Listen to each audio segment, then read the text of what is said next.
how my best brings out the best in others. Bill Strickland, author of the book Making the Impossible Possible, concerned about the plight of at-risk youth in the inner city of Pittsburgh, created an after-school program teaching pottery as a way of escaping the perils of poverty. One day, a concerned mother brought her son, Sharif Bey, one of 12 children, into the program.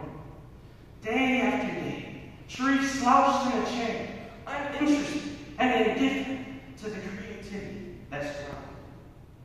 You see, Sharif, just like any other kid, born with gifts and talents, was limited, not by his own personal ability, but by the limitations of his own paradigm of poverty.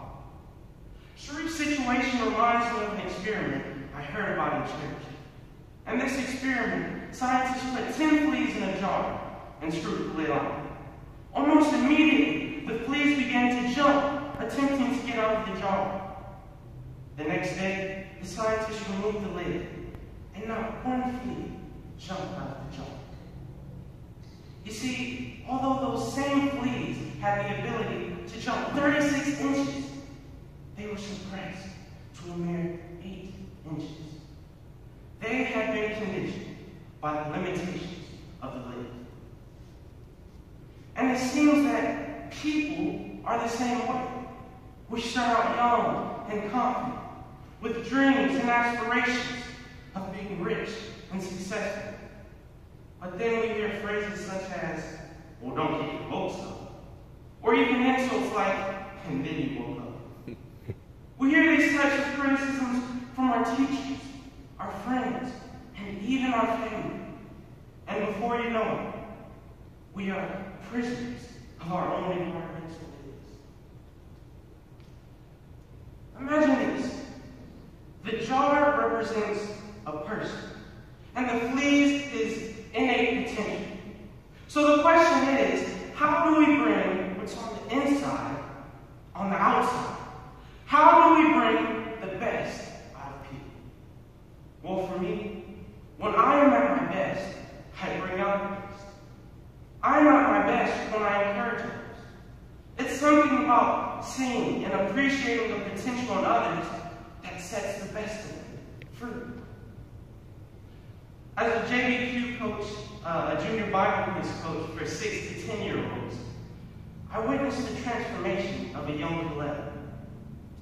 After recognizing and encouraging his memorization skills, Caleb is now on the verge of getting the proverbial positive result.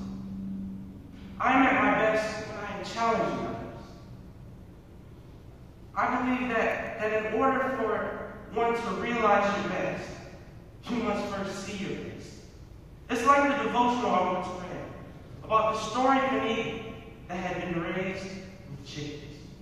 He clucked like a chicken, he thought like a chicken, and he acted like a chicken, until he saw an eagle.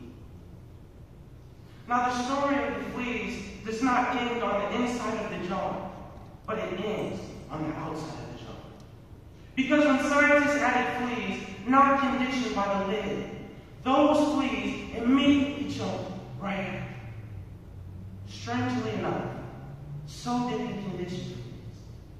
And Sharif's story does not end slouched in that chair. Because one day, Sharif tried his hand at pottery, and to everyone's amazement, he was a natural. Not only did he excel at pottery, but he went on to obtain a PhD from Penn State.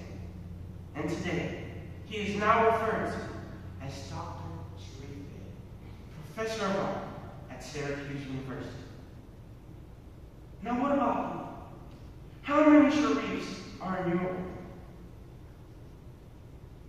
Will you, how many of you are willing to mine for these treasures in earthen vessels?